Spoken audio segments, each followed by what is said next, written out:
لله نحمده ونستعينه ونستغفره ونؤمن به ونتوكل عليه ونعوذ بالله من شرور أنفسنا ومن سيئات أعمالنا من يهده الله فلا مضل له ومن يضلله فلا هادي له وأشهد أن لا إله إلا الله وحده لا شريك له وأشهد أن سيدنا ومولانا محمدا عبده ورسوله صلى الله تعالى عليه وعلى آله وأصحابه وبارك وسلم تسليما كثيرا أما بعد فأعوذ بالله من الشيطان الرجيم بسم الله الرحمن الرحيم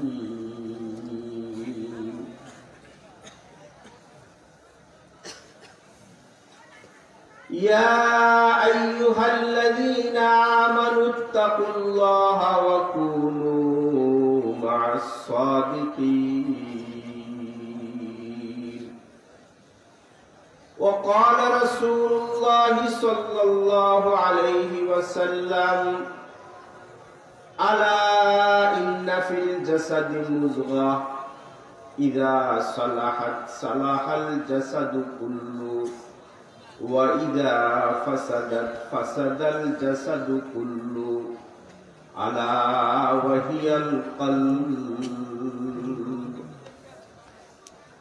آمنت بالله صدق الله مولانا العظيم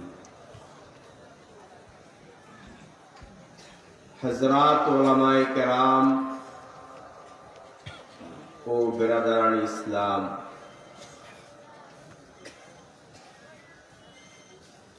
খুবই মুবারক বরকতময় দ্বীনি মাহফিল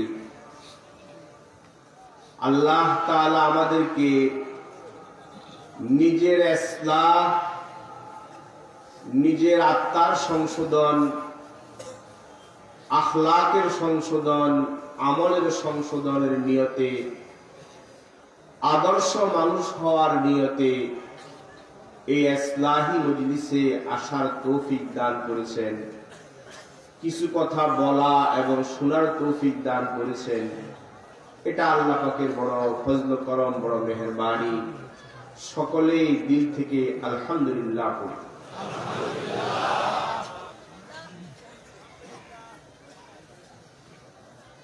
হাদিস শরীফে নবীজি ইরশাদ করেছেন আলা ইন্না ফিল জাসাদি মুযগা হে লোক সকল ভালোভাবে শুনে নাও ইন্না ফিল জাসাদি মুযগা মানুষের দেহের মাঝে একটা গোশতের টুকরা আছে ইজা সালাহাত সালাহাল জাসাদু কুল্লু ওই গোশতের টুকরা যদি পবিত্র হয় শুদ্ধ হয় তো গোটা দেহ পবিত্র হয়ে যাবে ওয়াইজা ফাসাদাত ফাসাদাল জাসাদু কুল্লু আর ওই গোশতের টুকরা যদি নষ্ট হয় খারাপ হয় অপবিত্র হয় তো গোটা দেহ অপবিত্র হয়ে যাবে আলা কান খুলে শুনে নাও ওয়াহিয়াল কলব ওই গোশতের টুকরার নাম কলব কি নাম? কলব। হার্ট, এই যে কলব আমাদের এখানে আছে, টিক টিক করতেছে, এই কলব। এই কলব পবিত্র হলে গোটা দেহ পবিত্র। এই কলব নষ্ট হলে গোটা দেহ নষ্ট। এই কলবটা দেহের রাজা, আমার এই দেহের শাসক এই কলব। অন্যান্য অঙ্গ প্রত্যঙ্গ, আমার চোখ, আমার হাত, আমার জিহ্বা, আমার পা, এই সবগুলো ওই রাজার আমলা এবং কর্মচারী। কলবের আমলা এবং কর্মচারী। কলব যা বলে এই অঙ্গ প্রত্যঙ্গ আমলা তা করে। আমার কর্মে যদি ভালো চিন্তা আসে, নেক চিন্তা আসে, ভালো খেয়াল আসে, ভালো ফিকির আসে, তো আমার কলব আমার হাতকে বলবে এই ভালো কাজের দিকে হাত বাড়া। তখন হাত ভালো কাজের দিকে অগ্রসর হবে। কলব চোখকে বলবে ভালো জিনিসের দিকে তাকাও। পাকে বলবে ভালো কাজের দিকে হাঁটো। তো ভালো চিন্তা আসে কোনখানে? বলেন কোনখানে আসে? কলবে। আর কলবের চিন্তাটাকে বাস্তবায়ন করে অঙ্গ প্রত্যঙ্গ। কলবে যদি খারাপ চিন্তা আসে, কোন হারাম চিন্তা আসে, নাজায়েজ খেয়াল আসে, তো কলব অঙ্গ প্রত্যঙ্গকে ওই হারাম কাজ করতে বলে। তখন পা হারাম কাজের দিকে হাঁটে, চোখ হারামটা দেখে, জিহ্বা হারামটা বলে, হাত হারামটা ধরে। তো ভালো চিন্তা খারাপ চিন্তা দুটাই জাগে কোনখানে? কলবে। কোনখানে? কলবে। আমলের উৎস হলো কলব। আমলের উৎস কি? কলব। আর আমলটা সম্পাদিত হয়, আমলটা জাহিরি ভাবে হয় অঙ্গ প্রত্যঙ্গ দিয়া, কিন্তু আমলের উৎস কোনখানে? কলবে। এই জন্য নবীজি বলছেন কলব শুদ্ধ হইলে গোটা দেহ শুদ্ধ পবিত্র।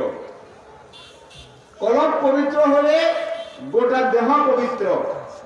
তোমার হাত দ্বারা, তোমার মুখ দ্বারা, তোমার পাও দ্বারা, তোমার ব্রেন দ্বারা ভালো কাজ হবে। আর যদি কলব নষ্ট হয়, খারাপ হয়, তাহলে গোটা অঙ্গ প্রত্যঙ্গ দিয়ে খারাপ কাজ বের হবে। এই জন্য নবীজি বলছেন কলবকে ঠিক করো। আদম আলাইহিস সালাম থেকে নিয়ে রাসূল করিম সাল্লাল্লাহু আলাইহি ওয়াসাল্লাম পর্যন্ত আল্লাহ তাআলা যত নবী রাসূল পাঠাইছেন, সব নবী রাসূলের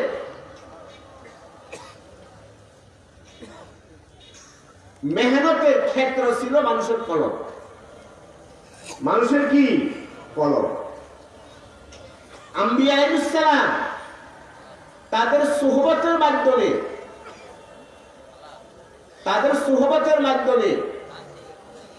তাদের সঙ্গের মাধ্যমে, সংস্রবের মাধ্যমে তারা মানুষের কলবের ইসলাহ করেছে, কলবকে পবিত্র করেছে।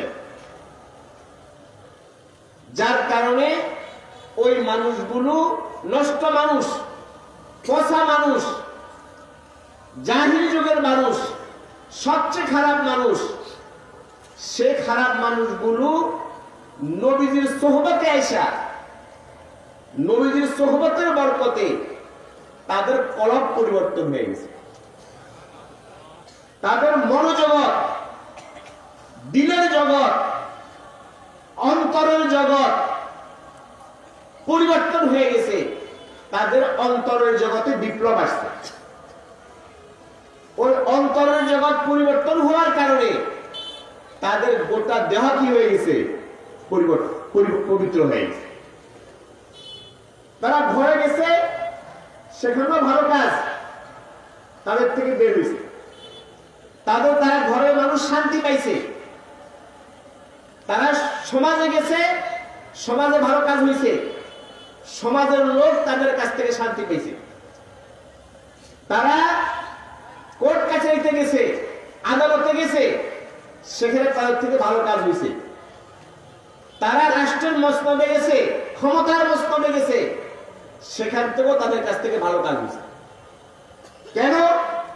নবীজির সোহবতের বরকতে তাদের কলব কি হয়ে গেছে? পরিবর্তন, পবিত্র হয়ে গেছে। তাদের কলবে বিপ্লব আসছে, পরিবর্তন আসছে, যার কারণে তারা আদর্শ মানুষ, সোনার মানুষ হয়ে গেছে। এই কলব পবিত্র করা, কলবকে শুদ্ধ করা, কলবকে ভালো করা, এর উপায় কি? কিভাবে করব? আমার নফসের ইসলাহ কিভাবে করব? এটা তো ইসলাহি মজলিস, আমরা ইসলাহের জন্য আসছি। ইসলাহটা হবে কলবে। কলবে ইসলাহ হলে দেহের ইসলাহ হয়ে যাবে এমনি। আর কলবে যদি ইসলাহ না হয়, কলব সংশোধন না হয়, পবিত্র না হয়, তাহলে দেহ পুরোপুরি পবিত্র হবে না। এই জন্য সংশোধনটা করতে হবে, ওষুধটা প্রয়োগ করতে হবে কলবে, কলবকে পবিত্র করতে হবে। এখন এই কলবকে পবিত্র করার উপায় কি? আজকে আমি সংক্ষেপ সময়ের মধ্যে আপনাদেরকে কলবকে পবিত্র করার দুটা তরিকা বলব, যেটা কোরআন হাদিসে পরিষ্কার ভাবে আসছে। কলবকে পবিত্র করার কয়টা তরিকা? দুটা তরিকা। নবীজি সাহাবায়ে কেরামকে আদর্শ মানুষ, সোনার মানুষ, সর্বশ্রেষ্ঠ মানব বানিয়েছেন এই দুই তরিকা। এক নম্বর তরিকা হলো সোহবত আহলিল্লাহ, আল্লাহ ওয়ালাদের সোহবত, নেককার মানুষের সোহবত, উলামায়ে হক্কানি, উলামায়ে রব্বানি, তাদের সোহবত, তাদের সঙ্গ, তাদের সংসর্গ, তাদেরকে মহাব্বত করা, তাদেরকে অনুসরণ করা, তাদের মতো জীবন গড়ার চেষ্টা করা, এটা হলো কলবকে সংশোধন করার সবচেয়ে কার্যকর মাধ্যম। সোহবত, নেক সোহবত, ভালো সোহবত, এটা কলবকে পবিত্র করার সবচেয়ে কার্যকর মাধ্যম হলো সোহবত, আল্লাহ ওয়ালাদের সোহবত। মানুষ স্বভাবগতভাবে অনুকরণ প্রিয়, মানুষ দেখে দেখে শিখে, সোহবত থেকে শিখে। মানুষ একজন একে অপরের অনুকরণ করে, মানুষ অনুকরণ প্রিয়, এটা মানুষের স্বভাব। এখন আমি যদি ভালো লোকের সোহবতে যাই, নেককার লোকের সোহবতে যাই, আল্লাহ ওয়ালার সোহবতে যাই, উলামায়ে হক্কানির সোহবতে যাই, তো স্বভাবগতভাবে আমি আল্লাহ ওয়ালাকে অনুসরণ করব। আমার ভিতরে আল্লাহ ওয়ালার সোহবতের বরকতে আমার ভিতরে আল্লাহ ওয়ালার অনুকরণের মানসিকতা পয়দা হবে। আর যদি আমি খারাপ লোকের সোহবতে যাই, অসৎ সঙ্গে যাই, খারাপ সোহবতে যাই, তো আমার মধ্যে খারাপ লোককে অনুকরণ করার মানসিকতা তৈরি হবে। ওই খারাপ লোকের চরিত্র, তার আমল, তার স্বভাব, সবকিছুর আসর প্রভাব আমার কর্মে পড়বে, আমার চরিত্রে পড়বে, আমার আমলে পড়বে। এজন্য সৎ হতে হলে, নেককার হতে হলে এর প্রাকৃতিক মাধ্যম হইল নেককারের সোহবতে যাও। আল্লাহওয়ালা হতে হলে এর স্বভাবগত মাধ্যম, প্রাকৃতিক মাধ্যম, এটা হলো আল্লাহওয়ালার সোহবতে যাও। তুমি আস্তে আস্তে আল্লাহওয়ালা হয়ে যাবে। আর যদি বদ সোহবতে যাই, তো আল্লাহ না করুন আমার জীবন, আমার যৌবন, আমার আমল, আমার আখলাক, আমার চরিত্র সবকিছু ধ্বংস হয়ে যাবে ওই বদ সোহবতের কারণে। সহিহ বুখারী এবং মুসলিম শরীফের মধ্যে একটা বিখ্যাত হাদিস আমরা অনেকেই জানি, আমি স্মরণ করার জন্য বলতেছি। আমরা এসব কথা সবাই জানি, আলোচনা শুধু স্মরণ করার জন্য, যাতে আমাদের ভিতরে আরো আগ্রহ জাগে। বারবার শুনলে ফায়দা হয়, না হলে না জানা কিছু না। আমরা তো সকল আমাকে এগুলো বলে।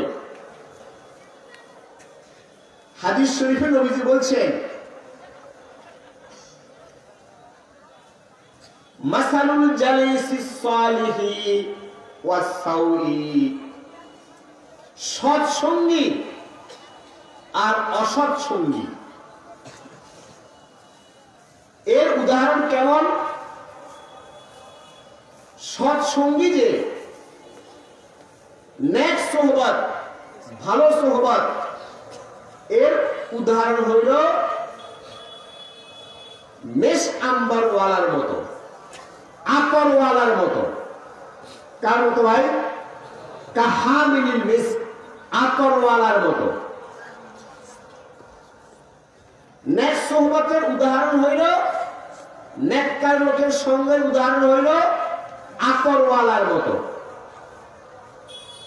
আপনি যদি আতরওয়ালার কাছে যান, তো নবীজি বলছেন হয়তো আতরওয়ালা তোমাকে সম্মান করে একটু আতর তোমাকে উপহার দিবে,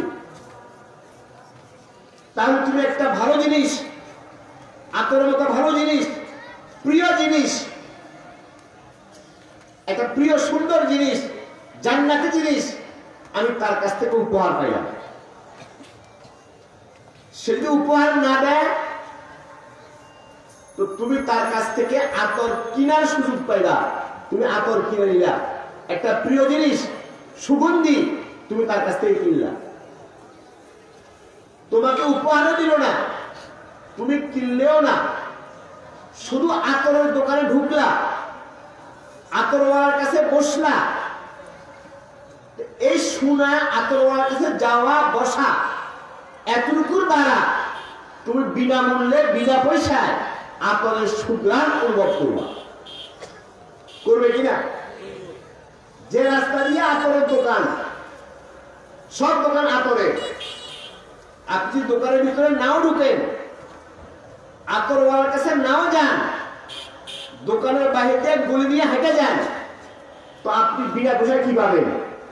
আতরের সুঘ্রাণ আপনি অনুভব করতে পারবেন। পারবেন কিনা? ঠিক আল্লাহওয়ালার সুহবত, নেককার লোকের সুহবত, হক্কানি ওলামায়ের সুহবত যদি আপনি যান, তাদেরকে মহব্বত করেন, তাদেরকে ভালোবাসেন, তাদের আমল মতো আমল করার চেষ্টা করেন, তাদের আখলাক গ্রহণ করেন, তো আল্লাহ তাআলা আপনাকেও কি বানাই দিবেন? আল্লাহওয়ালা বানাই দিবেন। আল্লাহওয়ালার সিফত, আল্লাহওয়ালার আমল চেতনে অবচেতনে, জানতে অজান্তে, সুহবতের বরকতে আল্লাহ তাআলা আপনার মধ্যে দিয়ে দিবেন। এবং আপনি একদিন ওই আল্লাহওয়ালার সুহবতের বরকতে আপনি আমাকেও আল্লাহ তাআলা আল্লাহওয়ালা বানাই দিবেন। আর যদি বদকারের সোহবতে যাই, অসৎ সঙ্গে যাই, অসৎ লোকের কাছে যাই, এর উদাহরণ কি? নবীজি বলছেন এর উদাহরণ হইল কানাফিল কীট, কামারের মতো। কামার আছে না? কামারে হাঁপড়ের মধ্যে ফু দেয়, হাঁপড়ের মধ্যে কি দেয়? ফু দেয়, ফু দেয়। ওই কামারের কাছে যদি আপনি যান, কামারের দোকানে যান, তো হয়তো বা এই ফু দেয়, এই ফুয়ের কারণে আগুনের কোন ফুলকি এসে আপনার কাপড়ে পড়বে, আপনার কাপড়ের মধ্যে আগুন লাগাবে। আর যদি ফুলকি না পড়ে আপনি বেঁচে গেলেন, কিন্তু আপনি কামারের দোকানে যাওয়ার কারণে, কামারের দোকানের সামনে হাঁটার কারণে আপনি দুর্গন্ধ পাবেন। পাবে কিনা? পাবে। কামারের দোকানে দুর্গন্ধ। ঠিক বদকারের সোহবতে গেলে, অসৎ সঙ্গে গেলে, খারাপ লোকের সংস্রবে গেলে, ওই খারাপ লোকের চরিত্র, খারাপ লোকের আমল, তার স্বভাব, সবকিছু ধীরে ধীরে ধীরে ধীরে আল্লাহ করুন আমার মধ্যে ঢুকবে। আমি আর খারাপ লোকের দুর্গন্ধ আমি পেয়ে থাকি। এই জন্য ভাই হাকিমুল মাজহাব থানভী রাহমাতুল্লাহ আলাইহি বলতেন, উনার জামানায়, আজ থেকে প্রায় 100 বছর আগে, উনি বলতেন যে বর্তমান জামানায় ঈমান হেফাজত করার জন্য, আমল হেফাজত করার জন্য হক্কানি উলামায়ে কেরামের সুহবত, আল্লাহ ওয়ালাদের সুহবত,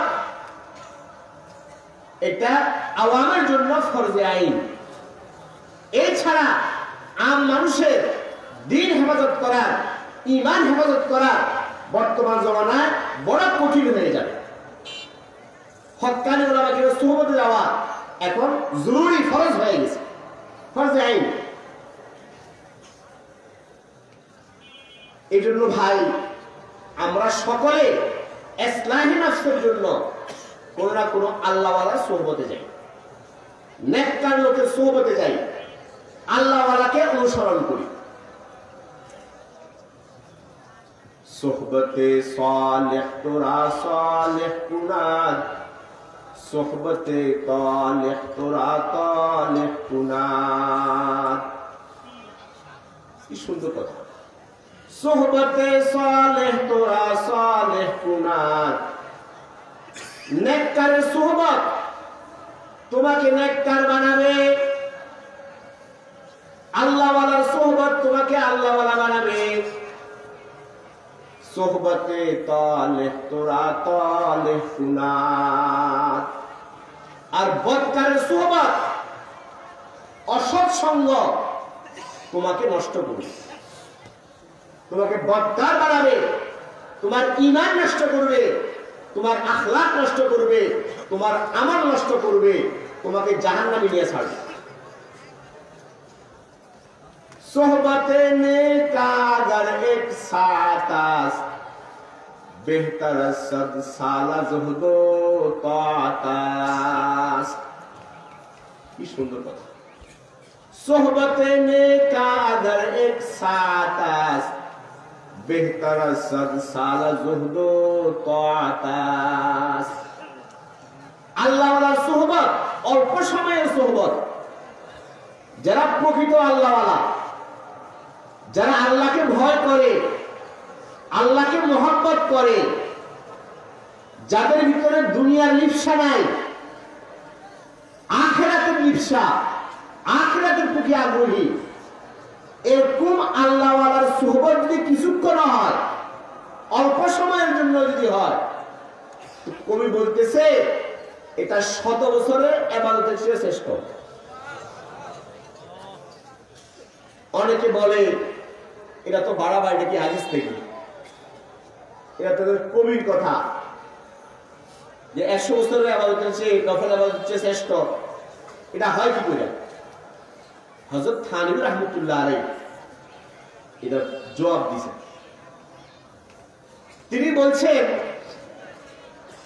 নেককারের সুহবতের বরকতে আল্লাহওয়ালা সোহবতের বরকতে, অল্প সময়ের সোহবতের বরকতে তোমার কলবের মধ্যে এমন সিফাত পয়দা হবে, এমন গুণ পয়দা হবে, এমন অবস্থা পয়দা হবে, ওই সিফাতটা, ওই গুণটা 100 বছরের নফল ইবাদতের চেয়ে শ্রেষ্ঠ। 100 বছর নফল ইবাদত করেও তুমি সেই গুণ অর্জন করতে পারবে না যে গুণটা আল্লাহওয়ালার সুহবতের বরকতে অল্প সময়ের ভিতরে তোমার ভিতরে পয়দা হবে। এই কারণে বলছে 100 বছরের নফল ইবাদত চেয়ে শ্রেষ্ঠ। আমাদের এক বুজুর্গ ছিলেন, আমাদের সকলেরই এই যত থানি রহমতুল্লাহ, আমাদের রহমতুল্লাহ সিলসিলা, এই সিলসিলায় আমাদের বুজুর্গ হযরত মদি রহমতুল্লাহ আলাইহির পীর হযরত মাওলানা রশিদ আহমদ গঙ্গুই রহমতুল্লাহ আলাইহি, উনি হযরত সাইয়্যিদ তায়েফা হাজী আহমদুল্লাহ মুহাজির মক্কি রহমতুল্লাহ আলাইহির দরবারে উনার সোহবতে গেছেন, উনার সাথে সাক্ষাৎ করার জন্য, মোলাকাত করার জন্য। তো হাজী সাহেব রহমতুল্লাহ আলাইহি বললেন যে মিয়া রশিদ আহমদ, 3 দিন 3 রাত আমার কাছে থাকো।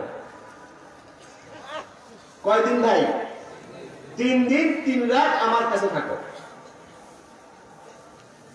তো হযরত মাওলানা রশিদ আহমদ গঙ্গুই রহমতুল্লাহ বললেন যে হযরত থাকবো, তবে আমি আপনার কোনো ওজিফা পালন করতে পারবো না। এই যে আপনি ওজিফা দিবেন 12,000 বার আল্লাহ আল্লাহ করো, এই ওজিফা আমি আগে করতে পারবো না। আর শেষ 7 রাত তাহাজ্জুদের নামাজ পড়া, এটা আমি পারবো না। আপনার সুবহে 3 দিন থাকবো, ওজিফা আদায় করবো না, তাহাজ্জুদও পড়বো না, এটা আমি পারবো না, আমাদের কষ্ট হয় পারবো না। হযরত হাজী সাহেব রহমতুল্লাহ আলাইহি বললেন দরকার নেই, তুই শুধু থাকো, 3 দিন থাকো, 3 রাত থাকো। হাজী সাহেব রহমতুল্লাহ আলাইহি খাদেমকে বললেন যে রশিদ আহমদের শোয়া জায়গাটা আমার কাছাকাছি দিও,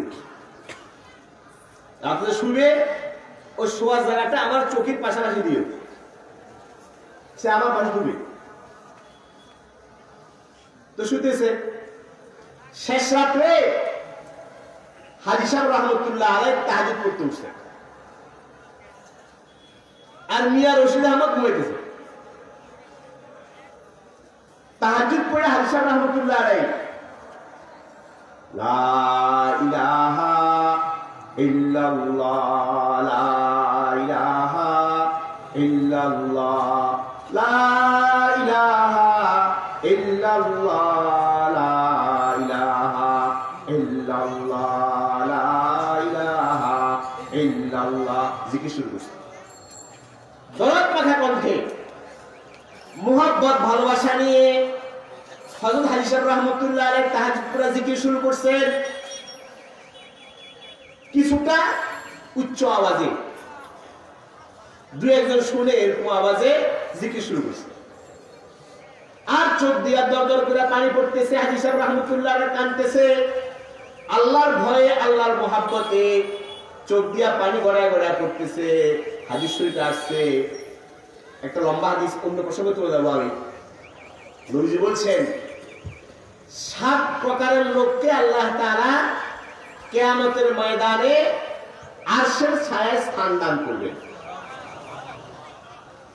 তোর মধ্যে এক ব্যক্তি রাজুলুন যাকারাল্লাহ খালিয়ান, রাজুলুন যাকারাল্লাহ খালিয়ান ফাফাজাত আইনা।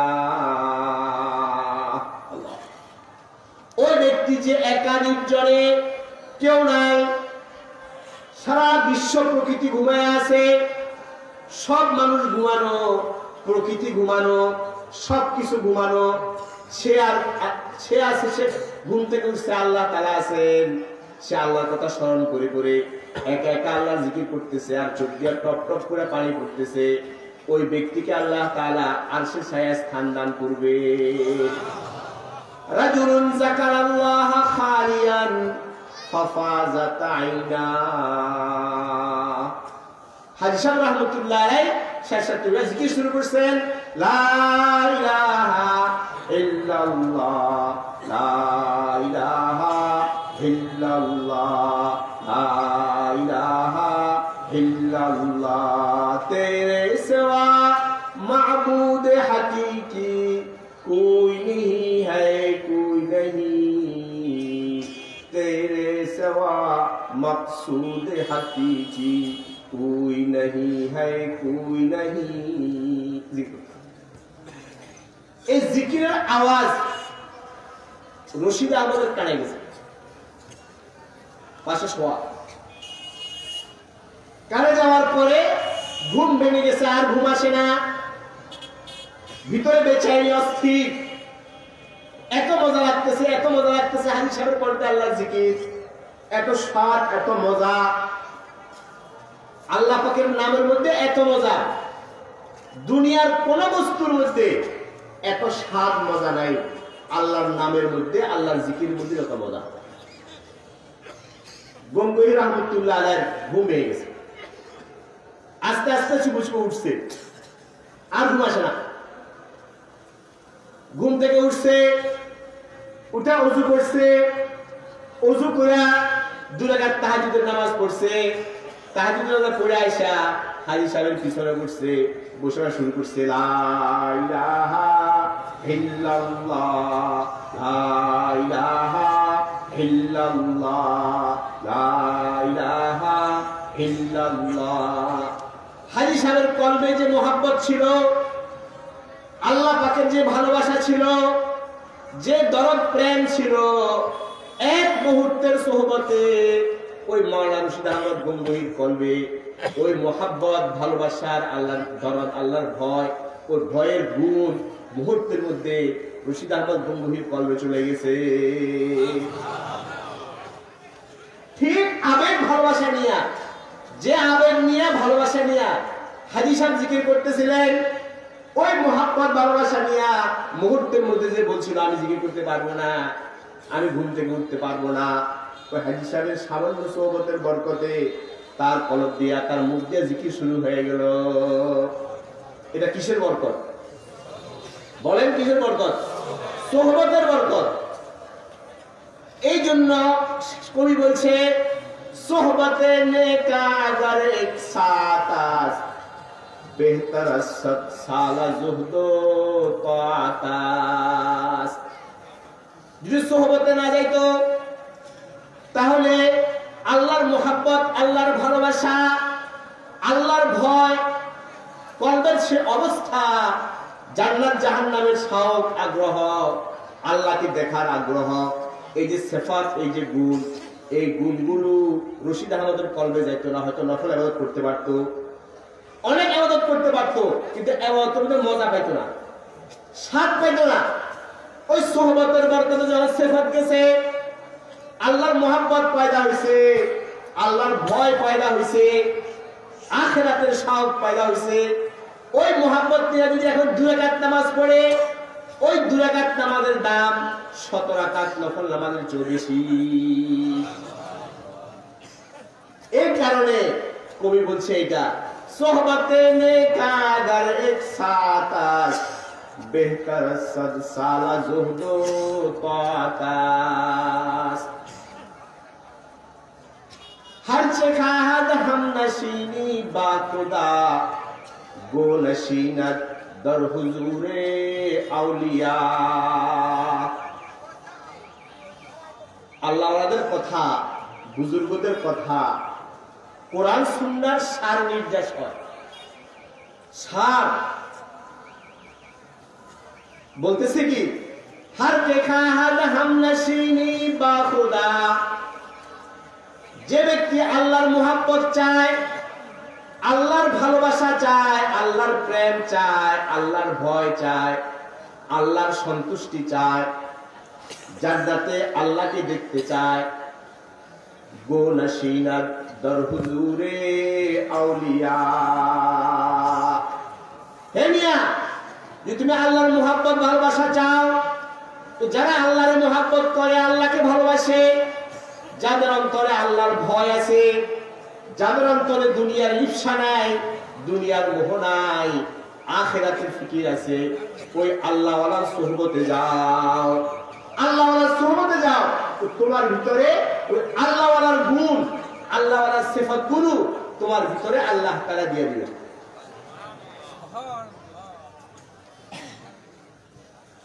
এজন্য ভাই, আল্লাহওয়ালার সুহবত ইসলাহের জন্য, আত্মার সংশোধনের জন্য, রূহের সংশোধনের জন্য, পবিত্র মানুষ হওয়ার জন্য, আদর্শ মানুষ হওয়ার জন্য আল্লাহওয়ালাদের সুহবতের কোনো বিকল্প নেই। এজন্য আল্লাহ বলছে, ইয়া আইয়ুহাল্লাযীনা আমানুত্তাকুল্লাহা ওয়া কুনু মা'আস সাদিকিন। হে মুমিনরা, আল্লাহকে ভয় করো। তো আল্লাহর ভয় আসবে কেমনে?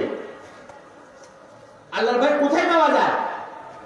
আল্লাহর ভয় পাওয়া যায় আল্লাহওয়ালার কলবে। কোনখানে? আল্লাহওয়ালার কলবে। দেখেন, কোরআনে আল্লাহ বলছে আল্লাহকে ভয় করো। এখন ভয় জিনিসটা কি, ভয় কেমন, এটা কোরআনে আছে? আছে? সেটাই ভয় জিনিসটাকে বলে ভয়। এই ভয়টা আছে যারা আল্লাহকে ভয় করে, ওই আল্লাহকে ভয় করলো আল্লাহওয়ালার কলবে ভয়টা আছে। আমি যদি আল্লাহওয়ালার সুহবতে যাই, এই জন্য আল্লাহ বলছে আল্লাহকে ভয় করো। তো ভয়টা আসবে কেমনে?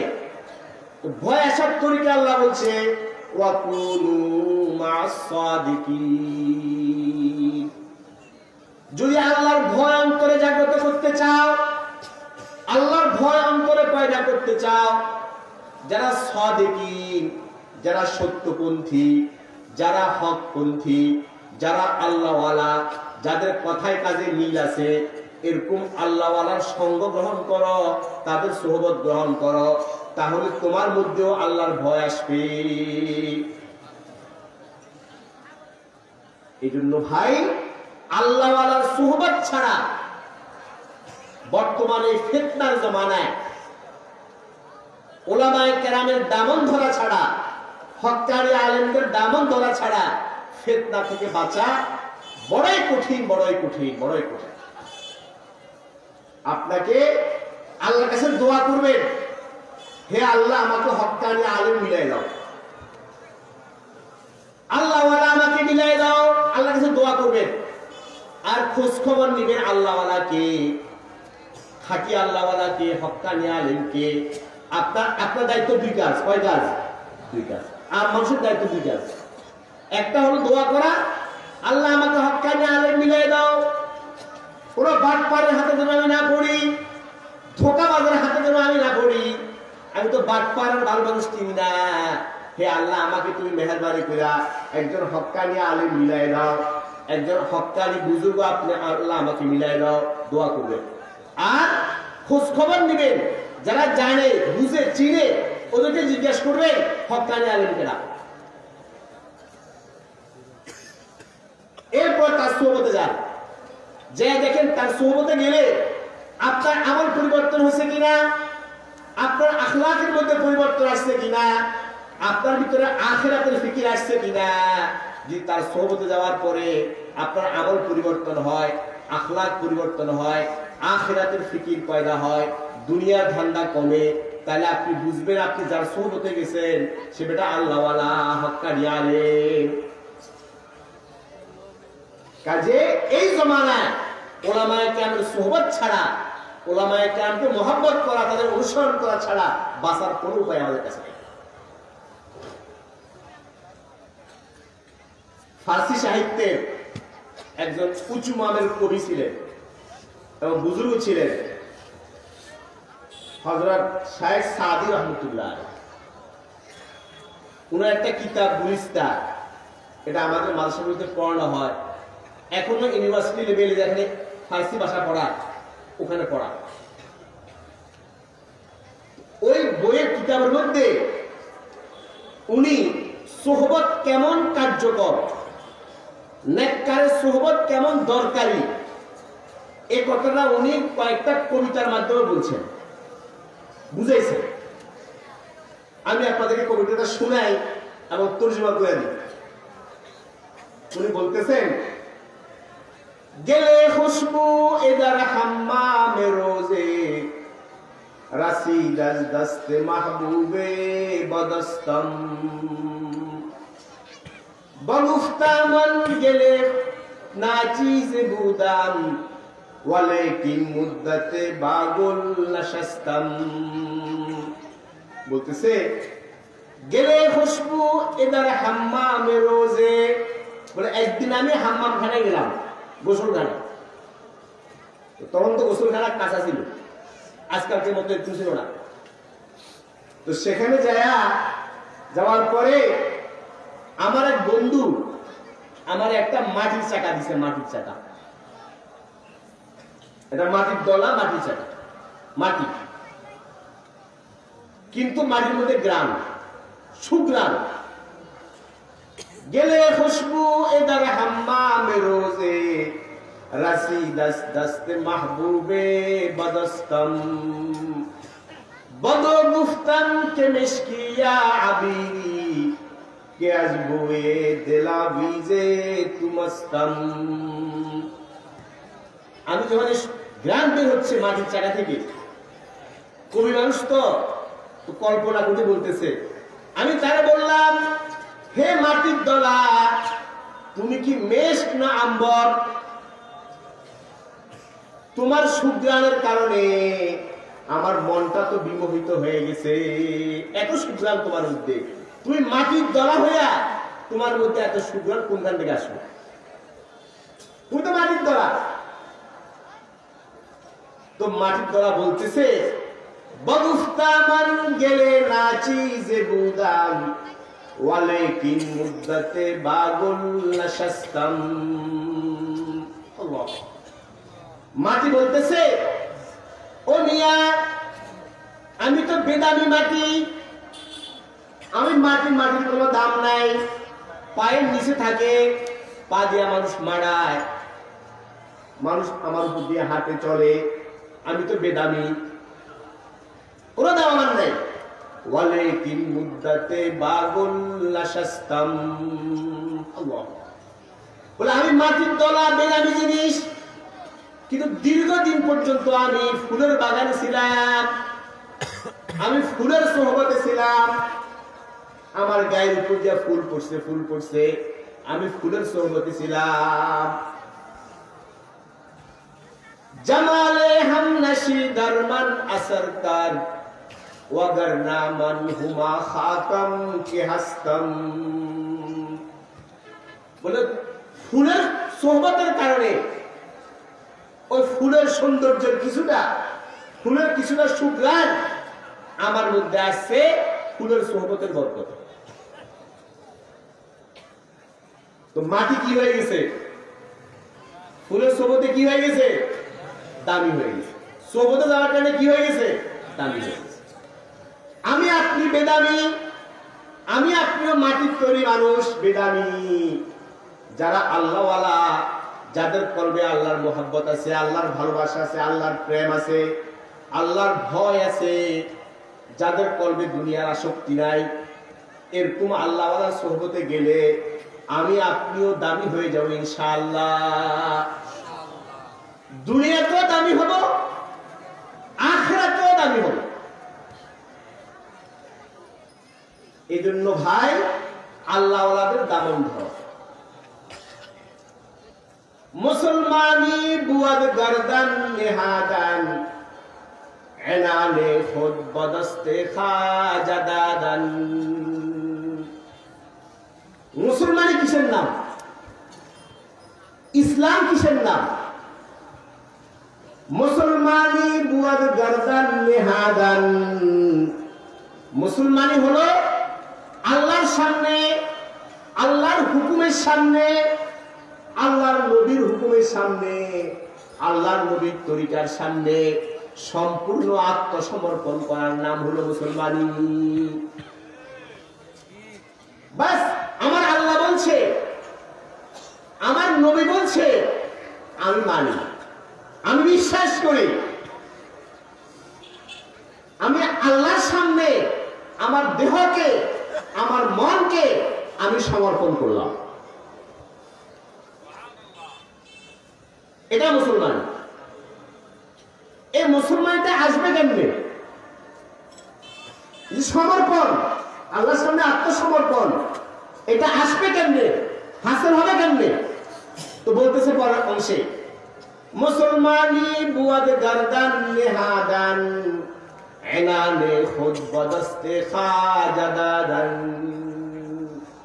ওই মুসলমানের সিফাত, মুসলমানের গুণ যদি হাসিল করতে চাও, একজন আল্লাহওয়ালা, খাঁটি আল্লাহওয়ালা, হক্কানি আল্লাহওয়ালা, হক্কানি আলেম, রব্বানি আলেম, তার হাতে তোমাকে সমর্পণ করো। নফসের নাকের মধ্যে, নফস আছে না, নফসের নাকের মধ্যে রশি লাগাও। নফসের নাকের মধ্যে রশি লাগায়া একজন হক্কানি আলেমের হাতে রশি দিয়া দাও। আর বলাই কথা, হুজুর আপনি আমাকে যেভাবে চালাবেন, যেভাবে আপনি আমাকে পথ নির্দেশ করবেন, হেদায়েত দিবেন, কোরআন সুন্নাহ অনুযায়ী চালাবেন, আমি আপনার কথা মতো চলবো, আপনার সওয়াব আমি গ্রহণ করব।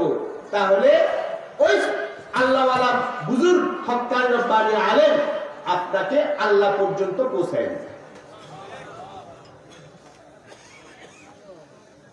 বুঝতে পারছেন কথা? শুধু কিতাব পড়া, শুধু বই পড়া দিন হাসিল হয় না। কিতাব বই সহায়ক, এটাও লাগবে, কিন্তু শুধু কিতাব দিয়া দিন হাসিল হয় না, শুধু কিতাব দিয়া আল্লাহওয়ালা হওয়া যায় না। শুধু কিতাব পড়লে আমার কলবে সিফাত আসবে না, গুণ আসবে না। যদি আসতো তো আল্লাহ তাআলা শুধু আসমানি কিতাব পাঠাইতেন, নবী একটা পাঠাইতেন না। আল্লাহ কটা পাঠাইছে? হেদায়েতের জন্য দুটা জিনিস পাঠাইছে। কটা জিনিস? দুটা জিনিস পাঠাইছে। একটা আল্লাহর কিতাব, আরেকটা আল্লাহর নবী পাঠাইছেন। দুটা পাঠাইছে, দুটাই লাগবে। শুধু কিতাব যথেষ্ট না। কিতাব বুঝাই দেওয়ালা, কিতাব মতো আমল শিখানেওয়ালা, কিতাব মতো চরিত্র গঠন করেওয়ালা একজন নবীও লাগবে, একজন নবীর ওয়ারিসও লাগবে। এই জন্য শুধু কিতাব পড়ে দিন আসবে না। যারা কিতাব পড়ে আল্লাহওয়ালা হয়েছে, সোহবত থেকে আল্লাহওয়ালা হয়েছে, কিতাব পড়ার সাথে সাথে ওই আল্লাহওয়ালার সোহবতও যেতে হবে। আল্লাহওয়ালার সোহবতে গেলে কিতাবের মধ্যে যে গুণের কথা লেখা আছে, ওই গুণগুলো আল্লাহর সোহবতের বরকতে আল্লাহ আমাকে দিবে। না কিতাবু সে না ওয়াজু সে না জর সে पैदा दीन होता है बुजुर्गों की नजर से पैदा। কি সুন্দর কথা। না কিতাবু সে না ওয়াজু সে না জর সে पैदा दीन होता है बुजुर्गों की नजर से पैदा। শুধু ওয়াজ শুনে, শুধু কিতাব পড়ে দিন আসে না। দিন আসে আল্লাহওয়ালাদের যোগাযোগ করলে, আল্লাহওয়ালাদের সোহবতে গেলে, আল্লাহওয়ালাদের বয়ান শুনলে, তাদেরকে অনুসরণ করলে, তাদের দেখে দেখে শিখলে, তাদের আমল দেখলে, তাদের আখলাক দেখলে, ওই আল্লাহওয়ালাদের সোহবতের বরকতে আমার আপনার মধ্যে কি আসবে? দিন আসবে।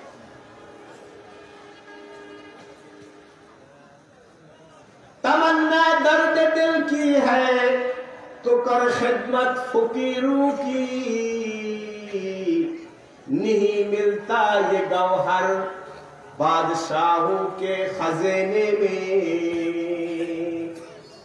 যদি আল্লাহর মোহাব্বত চাও, আল্লাহর ভালোবাসা চাও, আল্লাহর ভয় চাও, তাহলে যারা আল্লাহওয়ালা তাদের খেদমত করো, তাদের সঙ্গে থাকো, তাদের সংস্রব গ্রহণ করো, তাদেরকে অনুসরণ করো।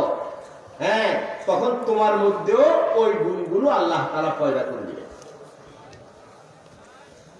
আমার কথাটা কি আপনারা বুঝতে পারতেছেন? আলহামদুলিল্লাহ।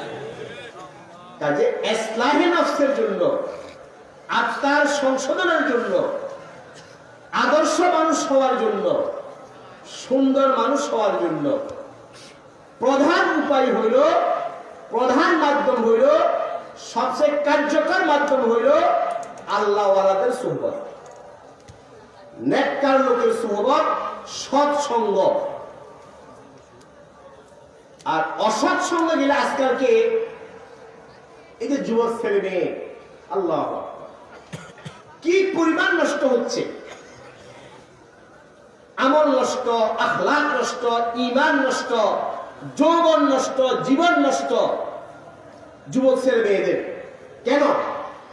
এই নষ্টের প্রধান কারণ হলো অসৎ সঙ্গ। কি সঙ্গ? অসৎ সঙ্গ। আজকালকে মোবাইল, স্মার্ট মোবাইল, এই মোবাইলের অপব্যবহার, উল্টা ব্যবহার, ভুল ব্যবহারের কারণে আজকে মোবাইল অসৎ সঙ্গে পরিণত হয়েছে। মোবাইল হয়ে গেছে অসৎ সঙ্গী। 24 ঘন্টা আমার অসৎ সঙ্গী, 24 ঘন্টা আমি অসৎ সঙ্গের সাথে আছি, মোবাইলকে অপব্যবহার করতেছি। ছেলে মেয়ে এমনকি বুড়া পর্যন্ত অসৎ সঙ্গের মধ্যে আছে। এই মোবাইলের অপব্যবহার থেকে বাঁচতে হবে, এই অসৎ সঙ্গ থেকে বাঁচতে হবে। আমি একটা কথা বলে শেষ করছি। মাওলানা রুমি রহমতুল্লাহ আলাইহি বলছেন, অসৎ সঙ্গ কত খারাপ, অসৎ সঙ্গ কত খারাপ। দূর শো আজ ইখতিলাতে ইয়ার বাদ, ইয়ার বাদ বদতর বুদ আজ মার বাদ। বলতেছে অসৎ সঙ্গী থেকে, অসৎ বন্ধু থেকে দূরে থাকো, অসৎ দোস্ত থেকে দূরে থাকো। অসৎ দোস্ত, অসৎ বন্ধু এটা বিষাক্ত সাপের চেয়েও খারাপ। দূর শো আজ ইখতিলাতে ইয়ার বাদ, ইয়ার বাদ বদতর বুদ আজ মার বাদ। মার বাদ তনহা হামি বর যা জানাত, ইয়ার বাদ বর যাও বর ইমা জানাত। সাপে যদি কামড়ায়, বিষাক্ত সাপে যদি কামড়ায়, দংশন করে, তো বেশিতে বেশি তোমার জীবন যাবে, তুমি মরে দেবা, তুমি জাহান্নামে যাবে। জাহান্নামে যাবে না, সাপে কামড়ানোর কারণে জাহান্নামে যাবে না, বরং সে শহীদের মর্যাদা পাবে। কিন্তু অসৎ সঙ্গী, অসৎ দোস্ত, অসৎ বন্ধু, তার সোহবতে যদি তুমি যাও, সে অসৎ বন্ধু তোমার জীবন নষ্ট করবে, তোমার যৌবন নষ্ট করবে, তোমার আমল নষ্ট করবে, তোমার আখলাক চরিত্র নষ্ট করবে, শেষ করে তোমাকে জাহান্নামের অতল গহ্বরে নিয়ে যাবে। এই জন্য অসৎ সঙ্গী সাপের চেয়েও খারাপ। আল্লাহ আমাদের সকলকে অসৎ সঙ্গী থেকে বেঁচে থাকার তৌফিক দান করুন। মোবাইলের এই ফেতনা থেকে বেঁচে থাকার তৌফিক দান করুন। আর আজকালকার এই জমানায়, ফিতনার জমানায় উলামায়ে কেরামের সোহবত, হক্কানি আলেমের সোহবতে থাকার আপনাদের তৌফিক দান করুন। এই মাদ্রাসা, এই খানকাকে গনিমত মনে করেন। এখানে যারা আল্লাহওয়ালা বুজুর্গরা আছে তাদের সোহবত গ্রহণ করেন, তাদের পরামর্শ নিয়ে চলেন। মাওলানা মাহবুবুল্লাহ যিনি এই খানকার মুরব্বী, উনি বয়সে আমার ছোট, আমি উনার চেয়ে বয়স্ক। আসান মাশাআল্লাহ, উনার খেদমতের বরকতে উনি এখন আমার চেয়ে বড়। আকবর, ও আকবর মিন্নি ও আনা আসান মিনহু, আমি তার চেয়ে বয়স্ক, বড় না, আর সে আমার চেয়ে বড়। আল্লাহ তাআলা তার মাধ্যমে অনেক খেদমত দিচ্ছে। এটা আল্লাহ যাকে চান তার কাছ থেকে খেদমত নেন। এটা গর্বের কিছু না, অহংকারের কিছু না। কাজে গনিমত মনে করেন, তার সোহবতে থাকেন, তার সাথে সম্পর্ক রাখেন, খানকে আসা যাওয়া করেন, এখানে যে প্রোগ্রামগুলো সেখানে শরীক হন, অন্য ভাইকেও দাওয়াত দেয়। আল্লাহ তাআলা আমাদের সকলকে, বলছিলাম ইসলাম বিরাট কথা বলবো, একটা বলছি সুহবত, কি সুহবত? নেক্সট সুহবত। ইসলামের আরেকটা তরিকা হলো কাসরাতু যিকরিল্লাহ, কি আল্লাহর জিকির বেশি বেশি করে করা। এই দুই কাজ করবেন, কয় কাজ? দুই কাজ। নেককারের সুহবত, আল্লাহর সুহবত, আর চলতে ফিরতে উঠতে বসতে বেশি বেশি আল্লাহর জিকির করবেন। আল্লাহ তাআলা আমাদের সকলকে আমল করার তৌফিক দান করুন। আমিন। ওয়া আখিরু দাওয়ানা আলহামদুলিল্লাহি রাব্বিল আলামিন।